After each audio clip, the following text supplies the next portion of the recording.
have defined encounters with God through dreams and visions. Dreams and visions are prophetic stories that God are revealing to people to bring them into the reality of their conscience. A man fights with his wife, passes away, then he wakes up in hell. And God says, this is what will happen to you if you die today. This is what will happen to you if you had a good relationship with your wife. But Lord, why this? And he says, for as a man thinks so easy, blah, blah. And then he wakes up and he has this revelation.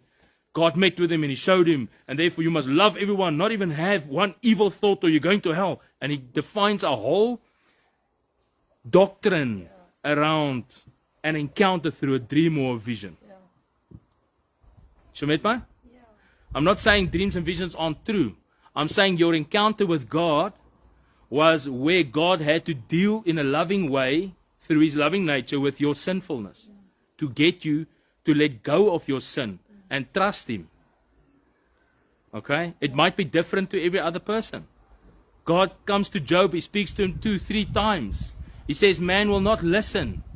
God comes in the deep sleep of man. God speaks to your subconscious because you don't want to listen. Okay, so people who dream a lot and wait for dreams to make moves and wait for encounters to, this is God speaking to you because you're not discerning what he's saying. I'm telling you now, if you're a person of prayer, not prayer as a mechanism to get what you want, as a person that's prayerful, that's always busy fellowshipping with the Holy Ghost, praying, reverence, worshiping God. I tell you, God, your dreams, the nature of your dreams will change, and that God will speak to you clearly. You'll know he just spoke to you.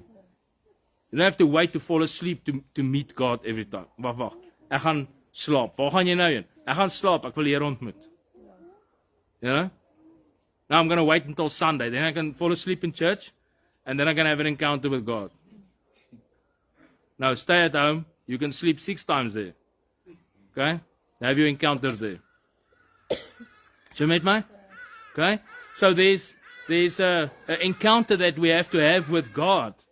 We don't have to wait until Sunday, Monday, or the evening, or until we've worked too hard, or stayed awake too late.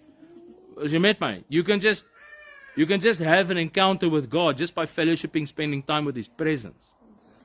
So what I'm saying is, having knowledge of Jesus and Jesus knowing you, Paul says that he says, my determined purpose is to know him and that I might be found by him as in him. That's his words. That's the priceless privilege he has